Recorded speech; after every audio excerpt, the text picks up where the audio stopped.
And this is again a case where the snapback was activated, if we can call it like that. Iran responded by saying that they would be looking at the cooperation with us. I should say, however, that they reiterated their disposition, the willingness, and their conviction to remain within the regime, the non-proliferation regime. Of course, there's a lot that could be said in terms of the real cooperation, but I think it's a very wise step to say we do not leave the NPT. Then there are the inspections and the things that they should be doing, and if they do it, all right. But I think that was important. After the 12-day war, as it is called, we had to withdraw our inspections from Iran for safety reasons, obviously, because they were there. And ever since, I have been trying to reconstruct this relationship. I'm frequently in contact with the Foreign Minister, Abbas Araghchi, and with others. We saw that in July I went to Cairo and we signed, under the auspices of President Sisi and Foreign Minister Badr al-Abdelati, we signed a good understanding that would allow for our inspections to proceed. So all of this is working, not perfectly though, but it is working. You said whether we have any knowledge that they are continuing to develop nuclear weapons. No, they are not, and they were not. I want to be very clear on this, because we are often misquoted about this, and people say that we say things that we never said. Right on the contrary. Whereas we have said, and I repeat it today, that the cooperation has not been as forthcoming as it should be. We said in our last report, in our June report, that is often mentioned as something of a trigger for things that happen. In that report, for those who care to read it, which would be perhaps an interesting thing to do before talking about a report, we said clearly that Iran did not have a program. But that's that. On the other thing, yes, I will be a candidate for the position of Secretary General. It's not secret, and I think it shouldn't be. We live in a society where everything is known, and we should have a relaxed conversation about that, as to whether that affects my job. Not at all. Not at all. On the contrary, some people say, well, because you are a candidate for the position, then you are going to be doing this to please a certain country. Well, if that logic was correct, then if I please this country, I will displease the other candidate. And you know that the process of the selection process is one that has certain characteristics with vetoes and votes and this and that. So, for me, it's a very clear thing, and I'm ready to discuss this with anybody. On the contrary, I think, if I may conclude with that what I do at the head of the IAEA speaks more than words and visions and promises and ideas that I could have as how good or a Secretary General could be. Just look at what I'm doing. This is me. Next question to Reuters. Hi, Mr. Grossi. Thank you. Michelle Nichols from Reuters.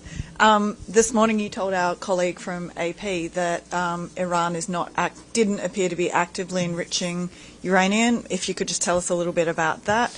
And then that you had recently, or the agency had recently detected some renewed movement at the nuclear sites. What sites, what movement, what's being moved? Any more details there? Yes, well, we have limited detail because our presence, going back to our Chinese colleague question, our presence has been limited. We are trying to build it back. And we are inspecting in Iran, not at every site that we should be doing it, but we are gradually coming back. We are not inspecting the stricken sites, Natanz, Isfahan and Fordow, to be very, very clear. We are in discussion with Iran. They are arguing that for security reasons there should be a discussion on how this is going to be done, but one cannot say that there is not, we are not having a conversation. And I think in terms of what we are seeing, we're not seeing anything relevant that would give, this is the reason of how I answered to your colleague this morning, we do not see anything that would give rise to hypothesis of any substantive work going on there.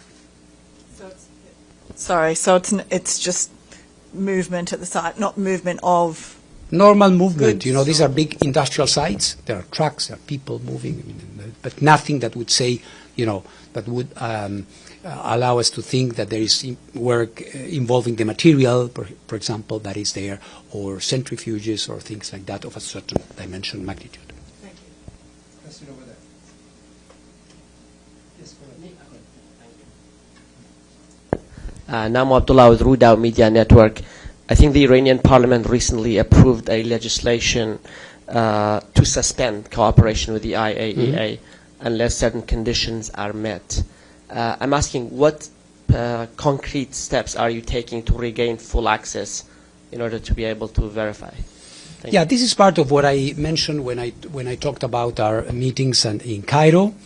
They passed legislation, but as I said very respectfully to my Iranian colleagues, internal legislation creates obligations for Iranians, not for the IAEA. But my effort is to try to conduct a diplomatic effort, to try to understand their concerns. They have been attacked, so they have concerns, and we want to address these concerns, because we do not think that the inspection work of the IAEA, on the contrary, we believe it's a stabilizing factor. It's a factor that would allow Iran, as I was saying, I can say that there's no nuclear weapon program because we have been inspecting. If we don't inspect, if we are not there, then of course the doubt, the concerns start to grow. So this is why we are answering in this way. We are explaining what we want to do. In fact, they know, because they have been inspected for decades. We know our work very, very well. We know how we conduct it. They know how we do it. Thank you, Director Grossi. My name Yes. is Ahmed Fathi of ATN News. Hello. Thank you. With regard to nuclear safety, Yeah. we have many nuclear power plants in Ukraine, which they are, I consider, to be the highest at risk. And then we have, now with the increased demand on power and with the AI and the data centers has been construction, so there is more nuclear power plants are coming, which is all under civilian use. What are the safety standards, and how do they differ between those reactors built by the U.S., or by Russia, or by China, or by France?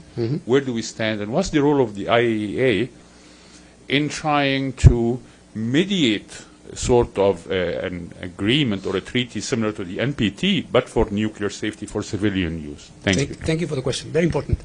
You know, the good thing is that the safety standards are the same for all. The IAEA, through a commission on safety standards and on standards or on transportation, on waste, on all the activities that are related to the peaceful application of nuclear technology, are approved and agreed by all. So you don't have standards that are lower for one country and higher for a different country. It's the same exact type of safety standards, which is indispensable, because in so doing we can have an element of comparison. And the IAEA does a lot of peer reviewing, safety inspections or visits. So on this, I can reassure you that we have a level playing field. No, sorry. Yes. Yeah. Yes. Me? Okay, thank you so much. You said, Director Grossi, that you're ready to discuss your candidacy with anybody, so I'm jumping on the occasion. What do you think is the single most biggest problem the UN is facing right now, and why? What made you decide to run for Secretary General, and what is it you think that you can contribute at this very existential moment for the organization? Thank you. Let me be careful in addressing this. I will. Of course, I never avoid any question. For starters, we all know that the selection process has not formally started. And we respect the decisions of the General Assembly and the Security Council, which will be reflected in a joint letter, which is about to be issued jointly, as we know, by the President of the General Assembly and the President of the Security Council. So at that moment, we would have a moment for a detailed discussion. But let me say, without getting into something which is, more specific, two things. I would say that I think we all agree that the United Nations needs change. We all agree that we all care a lot for the UN, and we all agree, I believe, that the UN is not in a good moment at this particular juncture, that there are many things that should change, should evolve, should be adjusted to the situation that we are living. And one part of your question is very pertinent, because you said, what made you think that you can make a contribution? Well, exactly what I'm doing at the IAEA. This is what made me think that I could make a contribution here. Because the IAEA is an organization that is delivering at a very difficult time, and that is dealing with very, very difficult issues. We're talking about two countries at war, for example, Russia and Ukraine, and I'm a regular interlocutor of both belligerents, both presidents. We have just now mediated a truce between Ukraine and Russia to allow us to conduct some repair work, which was very important for the safety of the plant, which was not getting any electricity, and so the cooling function, which is very important, was suspended. Or what we did between China and Japan on the water being discharged from the Fukushima nuclear power plant. Less attention given to this in the West, but a very, very important, very topical issue over there, you may have heard. Or Iran and what is happening there. So I think in all these international crises, the IAEA has had a very important role, and I think we have been able to have an impact.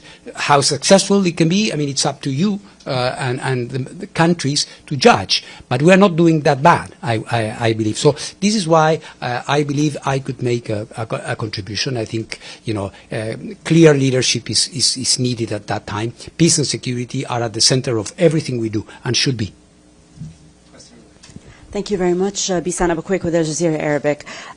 You mentioned in the interview with our colleague from AP that the nuclear material that was enriched at 60% is still in Iran. Can you elaborate more on that if you can? Mm-hmm. And do you think that the Israeli strikes on Iran have set back the relationship with Iran and the IAEA when it comes to inspections, and now where we are with the snapback and all of that? Well, yeah, I would say the damage that has been done on the nuclear infrastructure at these three sites has been very considerable. It's not me saying we have come to our own conclusion, but I think the government of Iran has acknowledged this very, very clearly, and others as well. So I think there is no doubt about this. And of course the fact that this has, for obvious reasons, set back the nuclear program in Iran considerably. You can have different metrics, and there is no exact measurement of that, but it's very, very, very considerable. And how this affects the work, it does, because of the reasons some of your colleagues were mentioning, and I was trying to address them. Obviously, after this event, Iran took a number of steps, including saying that they would be suspending cooperation, and we entered this discussion in saying, well, we understand your concerns, but really, if you are within the NPT, there are certain things that need to be done. It's not a matter of choosing. There is no a la carte NPT. You can do this or you cannot do that because of sensitivities. But we need to be respectful. We need to recognize that what happened, happened, and we need to reconcile these concerns they have, answer any questions they may have, and insist that we need to do our work. And this is what we are trying to do, including now, including these days. Thank you so much, Director Grossi, for the briefing. This is Ahmed Ali with Sphinx News TV. On the meeting with Iran facilitated by Egypt in September, you spoke about the important role played by President El-Sisi and Egypt's foreign minister in helping secure that arrangement during a particular contentious period. Could you provide a deeper analysis of how influential Egypt's administration was in getting that deal across the table, perhaps touching on the different difficult conversations they may have helped mediate, and whether you believe such a deal would have been possible without Egypt's involvement. Thank you so much. Yeah, I think I'm very grateful. I'm grateful because, of course, Egypt is a key nation globally in the Middle East, in the Mediterranean, in the world. So the fact that the president of Egypt and the foreign minister were trying to facilitate this dialogue was of great importance. Of course, when it comes to the dialogue, this is strictly bilateral. This is between the IAEA and Iran. But knowing that we have the moral and physical support of such an important country in the Arab world that is facilitating an encounter and a meeting like this, for me was very, very important. And I must say that this conversation continues with other leaders in the world as well. I don't want to, be unfair with anybody. But this has been very important. I'm very grateful, and I say it every time I can, because the support for the IEAs, some just mention it and some do real stuff. And I'm very grateful to them, and I continue to count on their support. Hi, Mr. Grossi. I'm Zahra Hojabri from Iran. Yeah, Iran believes that your report led to a 12-day war. And now, despite the expiration of Resolution 2231, you are raising claims about the movements around Iran's uranium storage site, while saying that the satellite images don't show any acceleration in uranium enrichment. Yeah. How do you explain these contradictory reports? It's not contradictory. This is the truth. Iran is not making nuclear weapons. No, you are saying the satellites imaging don't show any acceleration in uranium enrichment. Yes. Yes. Yeah. And there is none. No, but you say in the part of your sentence, you are saying and you are claiming about the movement around Iran's uranium storage. No, madam. I think you are misquoting me. There is, like I was replying to one of your colleagues before, these are big industrial sites where there is movement, there is activity going on, and we are very quick to indicate that this does not imply that there is activity on enrichment. And let me, if you ask a question, let me answer. And let me say something. You said again something which is wrong, respectfully. You say that a report of the IAEA led to a war. This is something that I vigorously reject. No one can believe that any military activity would be triggered by a report. And since you are from IRNA, a very respected news agency, you know my reports. I'm sure you have been reading my reports for many, many years. And you will remember, I'm sure, that in that particular report there was nothing fundamentally different from what we had been reporting and saying for many, many years. Of course, I respect opinions, and if you have that opinion or others, I just regret it because it is not correct. It is not correct to attack an international organization and blame it for something that has nothing to do with it.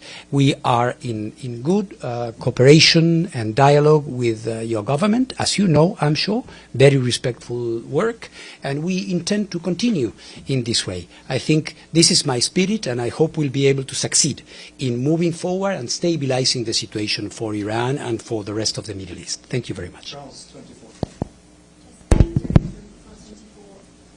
Could you just explain in very simple terms for us how Palantir's Mosaic is used to monitor Iran's nuclear sites? What data is processed and how exactly do you use it? And then after you respond, I have a follow-up.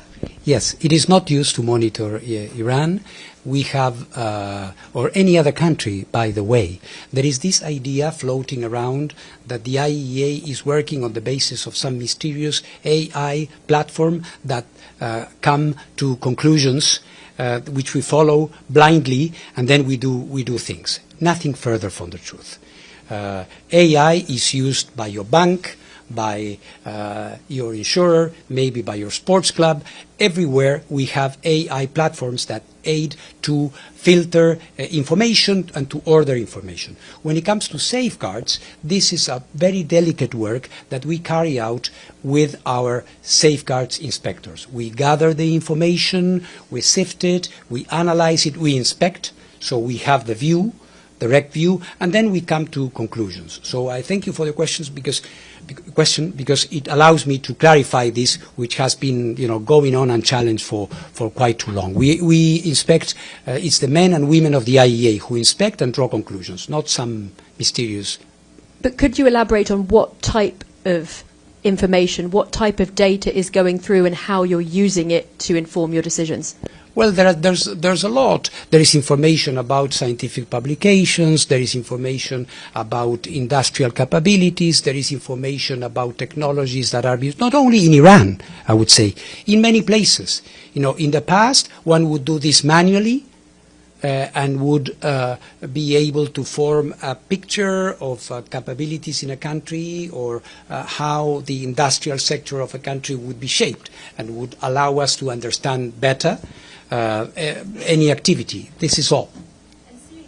And seeing as this is powered by AI, how can you know that it has not been hacked or that the data has not been tampered with in some way and is giving you biased or incorrect or even intentionally misleading information? Well, as I say, we have ways to check this. We do not follow blindly any guidance, human or otherwise. We analyze. We try to be intelligently analyzing things. And the record is there to prove that our information is always on the spot. Thank you so much, Director Hello. General. This is Alex with Russia's RIA Novosti News Agency. I have a quick follow-up on Zaporizhzhia nuclear power plant. How do you assess the security situation at the power plant? Is it getting better? And if I may, what about the damaged power line Ferosplavna 1? Do you have any updates on that one? Thank you so much, sir. Well, the situation continues to be very, very serious. And the fact, as I was saying earlier, that we needed to mediate between the two sides to obtain a silence or a deconflicting or a truce, however you may wish to call it, so that the repair work could be done on the Dniprovska line, on the Russian control side, on the Ferosplavna line on the other side, proves it. All right? So we are still in a moment where military operations continue to be carried out there. So much so that you need to broker truce. Silence, so the electricians can go up the poles and make the repairs. That was done, and it was a modest but important success. So that is one thing. On the Ferosplavna line, work has started, and it's continuing. So this is what I would be able to tell you at the moment. Thank you, Mr. Grossi. Stefano Baccara, Ital Press, La Voce di New York. Yes. Sorry. Did you watch the movie A House Full of Dynamite on Netflix? Mm-hmm. Did you? No, I wish I could watch okay, Netflix. so Well, I heard you to watch it. Okay, I will. I was. Is it? I did. Netflix, I did this week, and I was shocked. Yeah. And I have at this point, my question was how realistic you think it was, but at this point, I ask you, what do you think about the fact that in this country, United States, the decision to basically start or respond with nuclear weapons is to only one person, only one? Well, listen, I haven't seen the series, and perhaps I will try to find it on Netflix and watch it. But I think this has been part of a debate we have been following. Constitutional procedures are a sovereign right of every nation. And whether that is absolutely correct, there's also a debate. I'm not here to debate the constitutional powers of the executive on this issue, but we know that there are checks and balances. And all I can say is, as IAEA, we respect every country's, constitutional procedures and provisions. I think when it comes to nuclear weapons, though, when it comes to nuclear weapons, there should be a system that would ensure that before taking any step that would involve weapons of mass destruction, there would be the necessary procedures to make sure that that is taken as a weapon of last resort. Thank you, Mr. Grossi. This is Yun Zhaopan from Xinhua News Agency for China. Hello. Yeah, thank you. Iran said earlier this month that it requested the IAEA to condemn the U.S. bombing of Iran's nuclear facilities in June. And I wonder if the IAEA has issued such a statement. Can you clarify that? It's something that we have discussed, and I have discussed directly with my Iranian counterparts on several occasions. What we've done on the occasion is to indicate very clearly that nuclear facilities should not be attacked, and that this is something that runs counter to the statute of the IAEA and also to several resolutions by the General Conference of the IAEA. In terms of finger pointing, it's something that we do not do. We do not get into the politics of issues. The use of force or not is something that countries may decide on their own. But we are very clear on the consequences. We are very clear on the legal framework for that. Thank you. Evelyn Leopold, Common Dreams, and Dag Hammarskjöld Fund for Journalists.